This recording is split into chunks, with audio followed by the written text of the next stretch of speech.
사진을 칠하네. 어떤 맘이었을까. 그녀의 두 눈엔 눈물이 흐르고 흘러. 동그란 눈으로 엄마를 보고 있는 아이와 입을 맞추고 상자를 덮고 가까이에 띄우며 간절히 기도했겠지. 정처 없이 강물에 흔들흔들 흘러내려가는 그 상자를 보며 눈을 감아도 보이는 아이와 눈을 맞추며 주저앉아 눈물을 흘렸겠지. 너의 삶의 참 주인, 너의 참 부모이신 하나님 그 손에 너의 삶을 맡긴다. 너의 삶의 참 주인, 너를 이끄시는 주 하나님 그 손에 너의 삶을 드린다. 너의 삶의 참 주인, 너의 참 부모이신 하나님 그 손에 너의 삶을 맡긴다. 너의 삶의 참 주인, 너를 이끄시는 주 하나님 그 손에 너의 삶을 드린다. 너의 삶의 참 주인, 너의 참 부모이신 하나님 그 손에 너의 삶을 맡긴다. 너의 삶의 참 주인, 너를 이끄시는 주 하나님 그 손에 너의 삶을 드린다. 어떤 맘이었을까. 그녀의 두 눈엔 눈물이 흐르고 흘러.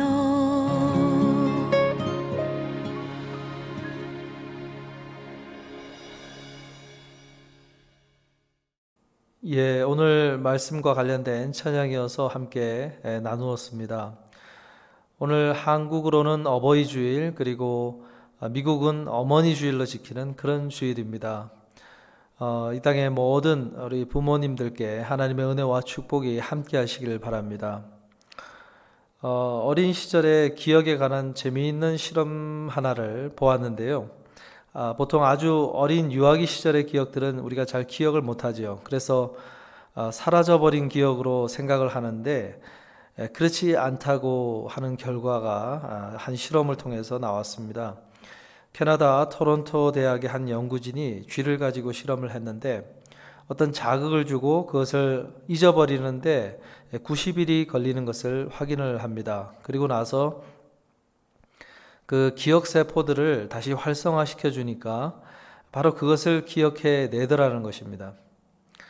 그래서 결론 내리기를 기억 자체는 사라지지 않고 우리의 뇌의 세포 속에 저장되어 있다가 그것을 단지 우리가 오랜 시간이 지나면 기억해내지 못할 뿐이라고 실험 결과가 이야기를 합니다. 그렇죠. 우리가 부모가 되어서 지나면서 어떤 아이들을 키우고 또 비슷한 상황들을 만날 때 잊어버린 기억들 하나하나가 이렇게 떠오르는 그런 경험을 할 때가 있습니다. 특별히 어린 시절을 기억할 때 우리 부모님이 등장하는 경우들이 많이 있지요. 자세하게 기억은 못하더라도 부모님과 함께 있을 때 경험한 그런 기억들이 참 많이 나오게 되는데요. 어쩌면 그것은 당연한 것 같습니다. 우리가 인생의 시작 부분이 부모님과 함께 시작을 하기 때문에 그런 기억들이 이제 차곡차곡 저장이 되어가는 것 같습니다. 오늘 모세의 인생을 소개할 때도 모세만을 소개한 것이 아니라 그의 부모가 등장하는 본문 말씀을 확인할 수가 있습니다.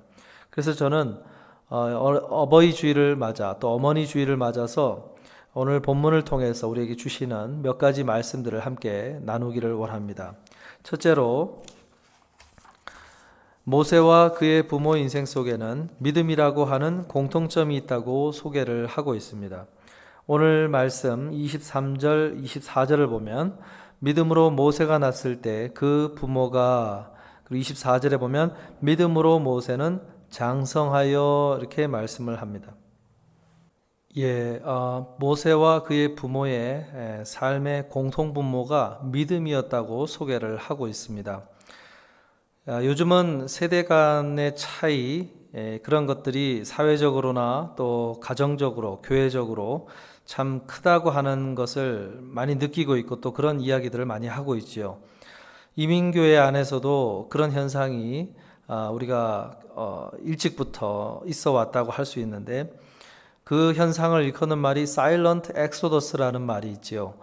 2세들이 부모와 함께 한인교회를 다니다가 이제 부모를 독립하는 나이가 되었을 때 그 교회도 떠나가게 되는 그 현상을 가리키는 말입니다. 그런데 이런 차이를 오늘 말씀은 우리에게 믿음이라는 공통분모가 부모와 자녀들 간에 있게 될 때 그것을 극복할 수 있다라고 이야기를 하고 있는 것 같습니다. 이 모세와 부모와의 이런 특별히 어머니와 모세 간의 그런 믿음이 공통 분모가 생기게 된 과정은 바로 어머니 요게벳이 유모로서 모세를 키우게 되면서 그 과정을 통해서 이루어졌다고 할 수가 있습니다. 이 부분에서 우리가 이제 질문을 해보게 되죠. 과연 우리는 자녀와 이런 신앙적인 대화 그리고 소통이 있는가라고 한번 질문을 해보게 됩니다. 또 가정적으로 교회적으로 그런 자리들이 있는가 이렇게 질문을 해 보아야 되는 거죠. 원래 믿음이라는 것은 어떤 삶을 바라보는 그런 관점 그리고 삶을 이해하는 어떤 해석의 과정을 이끌어 간다고 할 수가 있습니다. 그렇기 때문에 어떤 살아간 시대가 다르고 문화가 다르고 또 마주하는 어떤 삶의 경험이 다르다고 할지라도 그것을 해석해내는 과정을 통해서 결국은 어떤 공통적인 의미를 발견하게 되는 그 과정을 믿음이라는 그 관점이 우리를 이끌어 간다고 할 수 있는데 그것 때문에 이제 부모와 자녀들 속에 그런 공통의 어떤 생각 이것들을 나눌 수가 있다는 것이죠. 그렇기 때문에 그 속에서 소통이 일어나고 그것을 가지고 그 갭을 극복해 나가는 그런 은혜가 있게 된다고 할 수가 있습니다. 1992년도에 나왔던 영화 흐르는 강물처럼이라는 영화가 있지요. 이 영화를 참 그 영화 음악을 굉장히 좋아하는데요. 몬태나주를 배경으로 장로교 목사님의 어떤 한 그런 가족들의 이야기를 아주 재미있게 소개를 한 영화입니다. 실제로 그 노먼 맥클레인이라고 하는 그 작가의 어린 시절을 바탕으로 만들어진 영화라고 합니다. 거기서 그 노먼 맥클레인이 노년이 되어서 홀로 플라이 낚시를 하고 있으면서 어린 시절의 기억들을 이제 소개를 하고 그리고는 영화의 마지막에는 이제 다시 현재로 돌아와서 그 플라이 낚시를 하고 있는 그 모습으로 영화가 끝이 납니다. 그 가족들을 연결시켜주는 그 공통의 경험이 바로 플라이 낚시였다고 하는 것을 알 수가 있는데요. 이와 같이 우리가 부모와 자녀들 간에 그런 어떤 믿음의 공통분모가 생기려면은 그러한 어떤 신앙적인 대화와 소통과 교감하는 그런 자리들의 경험들이 있어야 된다는 것을 우리가 생각을 해야 됩니다. 제가 어린 시절을 기억하는 가족들의 활동 중에 하나는 주중에 한 날 저녁에 모여서 드렸던 그 가정 예배가 있습니다. 전통적인 그냥 가정 예배였는데요. 아버지가 설교 말씀처럼 나누어 주시고 그리고 이제 주기도문으로 예배를 마치게 되는 그런 활동이었는데, 지금 와서 이제 생각을 할 때 그 기억이 잊혀지지 않고 꼭 자리한 그 예배의 기억이 되었습니다. 그래서 지금은 그 당시에는 참 지겹기도 하고 또 힘들어하기도 했는데, 지금에 와서는 그때가 참 그립고, 그리고 부모님을 찾아뵐 때 우리가 예배를 드리게 되는 그런 상황들이 생길 때 그 기억이 항상 떠오르게 되는 그런 소중한 기억이 되었습니다. 어쩌면 그 코비드-19의 상황들이 그런 공통의 자녀들과 그런 공통의 경험들을 만들어갈 수 있는 어떤 기회가 되는 그런 시간이 아닐까 생각을 해봅니다. 사랑하는 성도 여러분, 가정적으로 이러한 어떤 믿음의 기억들을 만들어 가실 수 있는 저와 여러분 되시기를 주님의 이름으로 축복합니다. 둘째로, 삶 속에서 부모와 모세가 했던 그 믿음의 선택들이 같았다고 소개를 하고 있습니다. 본문 말씀 23절과 27절을 보면, 믿음으로 그 부모가 왕의 명령을 무서워하지 아니하였으며, 또 27절에 믿음으로 왕의 노함을 무서워하지 아니하고 말씀합니다. 모세가 태어났을 때에는 이스라엘 민족이 이집트의 노예로 살아가던 그러한 시기였습니다. 이스라엘 민족의 번성하는 모습을 두려워한 바로 왕이 남자아이들을 강물에 버릴 것을 명령을 내렸습니다. 그러나 모세의 부모들은 그 명령을 무서워하지 않고 그를 보호하는 그러한 선택을 했다는 것입니다. 근데 마찬가지로 모세 역시도 그러한 선택을 했다고 소개를 하고 있습니다. 여러분, 자녀들은 보통 부모의 외모와 성격을 닮는다고 하지요. 그런데 오늘 말씀은 부모의 믿음도 배운다, 이렇게 소개를 하는 것 같습니다. 믿음의 선택이라고 하는 것은 내용적으로 어떤 무엇을 더 중요하게 여기는지에 대한 어떤 가치관을 나타내 보이는 활동이라고 할 수가 있습니다. 이러한 가치관 형성에서 이제 배움이 있었다는 것입니다. 여러분, 아이들은 부모의 등을 보면서 자란다는 말이 있지요. 여러 마디의 말보다도 실제로 부모가 하루하루 살아가는 그 모습을 보면서 그러한 것을 배운다고 하는 그런 뜻인데, 오늘 코비드-19 가운데서 우리의 자녀들이 우리의 어떤 모습을 보면서 배우고 있는가 한번 질문해 보면 좋겠습니다. 식사의 자리에서 기도할 때 또는 삶 속에서 주의를 맞은 우리의 모습들을 보면서 그러한 것을 아마 배우고 있으리라 생각합니다. 이왕이면 우리를 볼 때 예배자로서는 등을 보일 수 있기를 바라고, 그리고 기도자로서는 어떤 기도의 등을 자녀들에게 보일 수 있는 우리 모두가 될 수 있기를 바랍니다. 본문 말씀 25절을 보면, 도리어 하나님의 백성과 함께 고난받기를 잠시 죄악의 낙을 누리는 것보다 더 좋아하고 말씀합니다. 모세는 고난을 선택했다고 말씀하고 있습니다. 사람은 누구나 이왕이면 고난을 피하고 싶은 그런 마음이 있는 것이 당연한 것인데, 그러나 여기서 모세가 이 고난을 선택했다는 것은 모세 안에 분명한 어떤 기준, 그리고 원칙, 그리고 확신들이 자리하고 있었다는 것을 알 수가 있습니다. 그것이 무엇일까? 두 가지로 소개를 하고 있는데, 첫째로 하나님을 위해 포기한 것들을 하나님께서는 반드시 갚아주신다는 사실을 모세는 확신하고 있었습니다. 본문 26절을 보면 이는 상주심을 바라봄이라 말씀합니다. 우리가 삶을 살아가고 또 신앙생활을 해가다 보면 당장의 손해가 예상이 됨에도 불구하고, 그러나 그것을 내려놓는 그러한 선택을 해야 되는 그러한 순간이 있을 수가 있습니다. 그때 그러한 선택을 하기 위해서는 모세가 가진 이러한 믿음의 눈으로 삶을 바라보는 것이 필요하다는 것입니다. 그래, 손해가 있겠지만 하나님께서 채워주시겠지 하는 그러한 믿음의 눈으로 바라볼 때 우리가 그러한 선택을 할 수가 있다는 것이죠. 시편 37편 5절에도 보면 내 길을 여호와께 맡기라 그를 의지하면 그가 이루시고 말씀합니다. 이 말씀과 관련해서 강남 비전교회 한재욱 목사님이 한 칼럼에서 아주 잘 정리한 것을 보았습니다.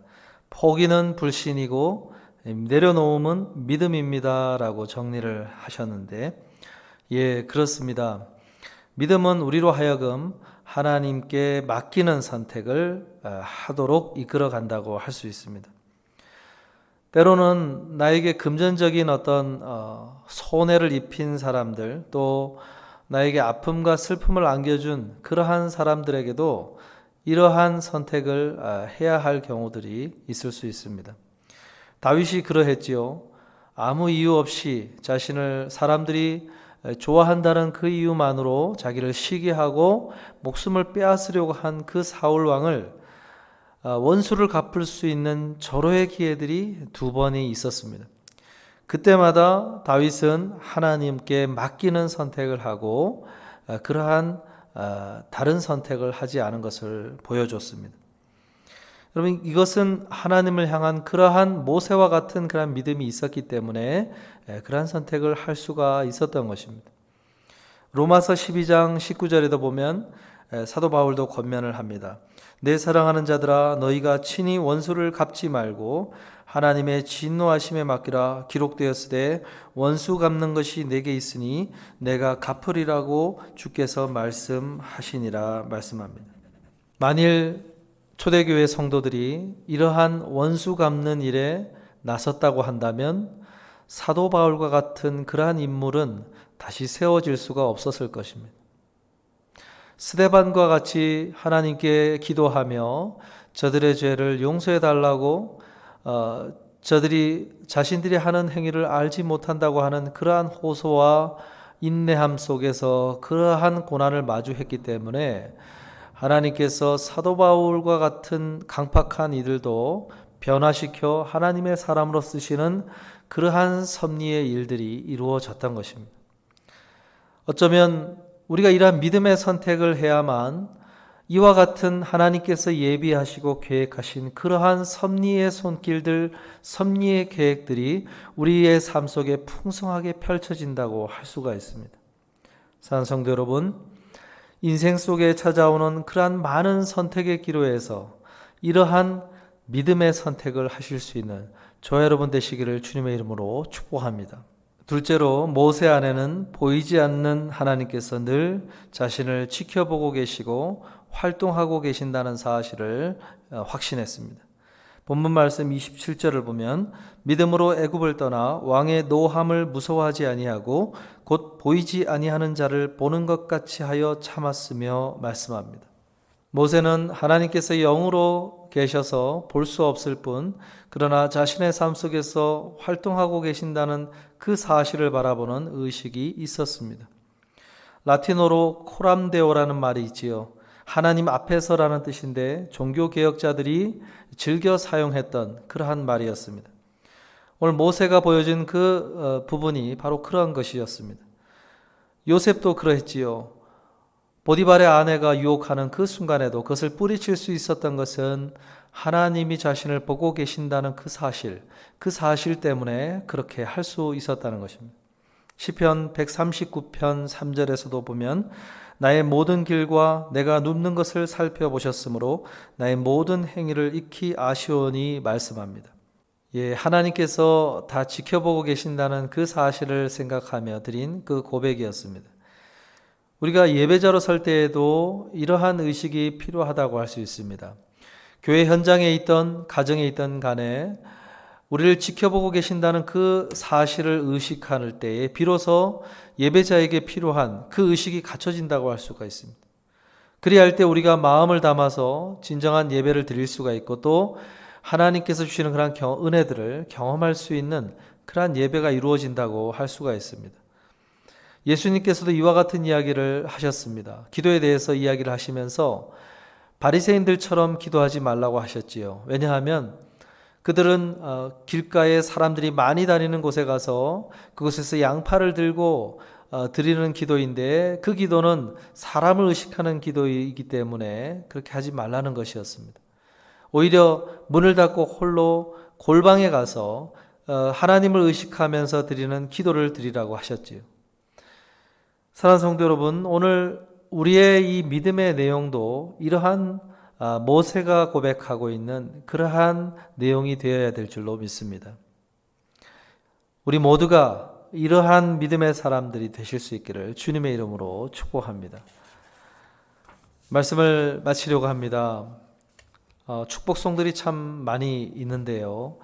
그 중에 오늘 어버이 주일을 준비하면서 생각난 찬송이 하나가 있습니다. 해같이 빛날이라는 찬양인데요. 부모로 살아가는 나 자신을 향해서, 그리고 우리 서로서로를 향해서 함께 들려주는 그런 찬양이 되었으면 좋겠습니다. 같이 한번 불러보겠습니다. 당신의 그 섬김이 전국에서 해같이 빛나리. 당신의 그 겸손이 전국에서 해같이 빛나리. 당신의 그 믿음이 전국에서 해같이 빛나리. 당신의 그 충성이 전국에서 해같이 빛나리.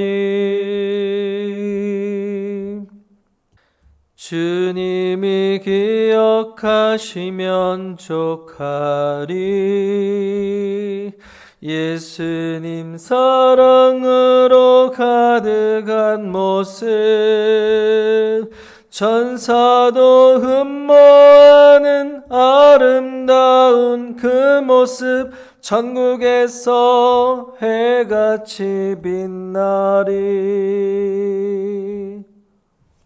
사랑하는 성도 여러분, 주님이 기억하심을 믿으시고 또 모세와 그의 부모처럼 우리를 지켜보시는 주님 앞에서 믿음으로 아이들을 양육해 가시는 그러한 가정의 모든 부모님들 되시기를 주님의 이름으로 축복합니다. 기도하겠습니다. 사랑하는 주님, 감사합니다. 오늘도 귀한 말씀 허락하여 주셔서 우리에게 부모로서 또 모세와 그의 부모들처럼 믿음으로 아이들을 양육해 가며 그리고 부모에 맡겨진 그 사명을 다 할 수 있도록 은혜 주시니 감사합니다. 오늘 각 가정들의 사정을 아시는 주님께서 이 코비드-19으로 어려운 가운데서도 이 믿음으로 가정을 잘 이루어갈 수 있도록 하나님 인도하여 주시옵소서. 그래야 해서 새생명교회에 속한 모든 가정들이 주님 주시는 은혜로 말미암아 날마다 풍성한 그리고 날마다 힘있는 그러한 가정들로 세워져 갈 수 있도록 인도하여 주시옵소서. 감사하며 예수님의 이름으로 기도하옵나이다. 아멘.